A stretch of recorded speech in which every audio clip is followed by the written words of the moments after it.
CPM party జాగువానిపాలెం శాఖ కార్యదర్శి doctor P Lakshmana Swamy ఆధ్వర్యంలో ముఖ్య అతిథిగా గాజువాక డివిజన్ కార్యదర్శి ఎం రాంబాబు మరియు అధ్యక్షుడు లోకేష్ విచ్చేసిన కార్యక్రమంలో ముందుగా పుచ్చలపల్లి సుందరయ్య యొక్క చిత్రపటానికి రాజేశ్వరి ఐద్వా నాయకులు సంతోషం మరియు పాఠశాల ఇన్ఛార్జ్ గరిమెళ్ల పద్మజ పూలమాలలు వేసి సుందరయ్యకి నివాళులు అర్పించి తదుపరి జ్ఞాన విజ్ఞాన వేదిక జిల్లా గౌరవ అధ్యక్షుడు డాక్టర్ రమేష్ కుమార్ అధ్యక్షతన కార్యక్రమం ప్రారంభమైంది. ఈ కార్యక్రమంలో వివిధ వక్తలు మాట్లాడారు.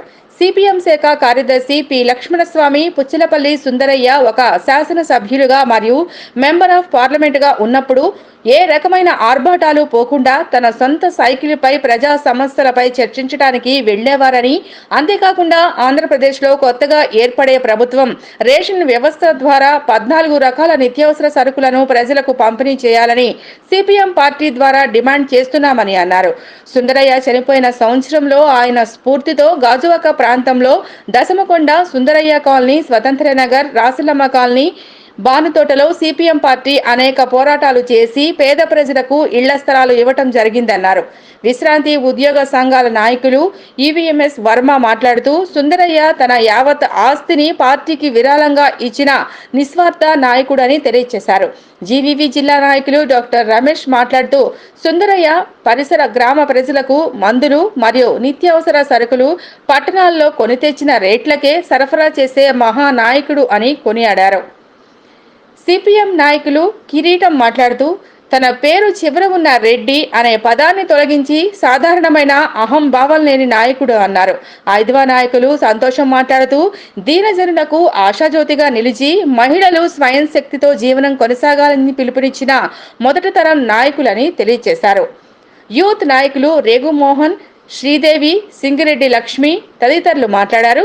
యువతకు ఎంతో ఆదర్శవంతమైన వ్యక్తి అని తెలియజేశారు. విద్యార్థి సంఘ నాయకులు పాలూరి టానిషా, గొంప గీతామాధురి, మరడాన శ్వేత, గీత హీమ, మరడా అఖిల, మత్స్య ప్రణీత్ కుమార్, గుంప సరస్వతి, సంగీత మొదలగు వారు సుందరయ్య జీవితం వర్ణనాతీతమని వారి వారి మాటలలో తెలియజేశారు. చివరగా గాజువాక సిపిఎం పార్టీ జోన్ కార్యదర్శి రాంబాబు మాట్లాడుతూ సుందరయ్య నిరంతర జీవి, భూస్వామ్య కుటుంబంలో పుట్టిన తన యావత్ ఆస్తి పార్టీ కోసం విరాళంగా ఇచ్చేసి జీవితాన్ని గడిపిన గొప్ప త్యాగమయుడు అని తెలియజేశారు. అంతేకాకుండా ఆంధ్రప్రదేశ్లో ప్రతి సెంటు భూమికి సాగునీరు అందించవచ్చని చెప్పిన మొదటి వ్యక్తి.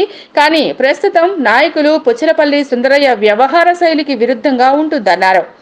గాజువాక శాసనసభకు పోటీ చేసే వ్యక్తులలో మరడాను జగ్గు నాయకుడు తన మేనిఫెస్టోలో గజవాక ఇనామీ భూమి సమస్యలు, 100 పడకల ఆసుపత్రి, ప్రతి వార్డుకి ప్రైమరీ హెల్త్ సెంటర్, ఒక పాలిటెక్నిక్ కాలేజీ, ఒక డిగ్రీ కాలేజీ, ప్రధానంగా పోర్టు కాలుష్యం మరియు స్టీల్ ప్లాంట్ రక్షణ కోసం కట్టుబడే నాయకుడు మరడాన జగ్గు నాయకుడు మాత్రమే అన్నారు. ఈ కార్యక్రమంలో గాజువాక జోన్ జన విజ్ఞాన వేదిక అధ్యక్షులు కృష్ణారావు, మహిళా సంఘ నాయకులు కళ్యాణ్, ఉపాధ్యాయులు అచ్చితిరి లక్ష్మి మరియు దశమకొండ శాఖ కార్యదర్శి తదితరులు పాల్గొన్నారు. వర్మ గారికి, అదేవిధంగా ఇక్కడ ఇచ్చేసినటువంటి ప్రతి నాయకులకి పేరు పేరున అభినందనలు తెలియజేస్తూ, ఈరోజు సుందరయ్య గారు అనేవాళ్ళు మన నవీన భారతదేశంలో ప్రస్తుత రాజకీయాల్లో వెతికినా కనిపించినటువంటి ఒక విభిన్నమైన కిరీటం.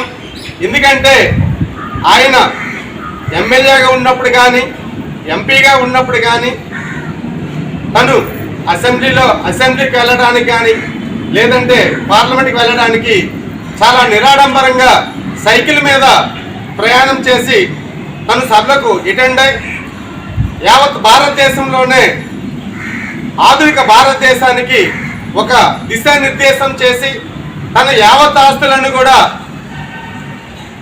భారత ప్రభుత్వ పార్టీకి విరాళంగా ఇచ్చినటువంటి గొప్ప నాయకుడు. అటువంటి నాయకుడి యొక్క కార్యక్రమానికి విచ్చేసినటువంటి ప్రతి ఒక్కరికి పేరు పేరున ధన్యవాదాలు తెలియజేస్తున్నా. అదేవిధంగా సుందరయ్య గారి యొక్క చిత్రపటానికి పూలమాల వేయవలసిందిగా రాజేశ్వరి గారిని, సంతోషం గారిని, అలాగే స్వామి విద్యానికేతన్ కరెస్పాండెంట్ దేవి గారిని వేయగా రాజేశ్వరి గారు.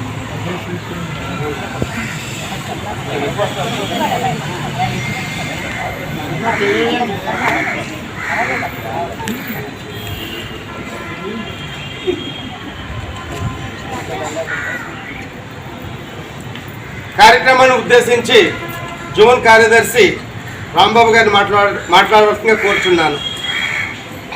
వీడియో ఆఫ్ చేసి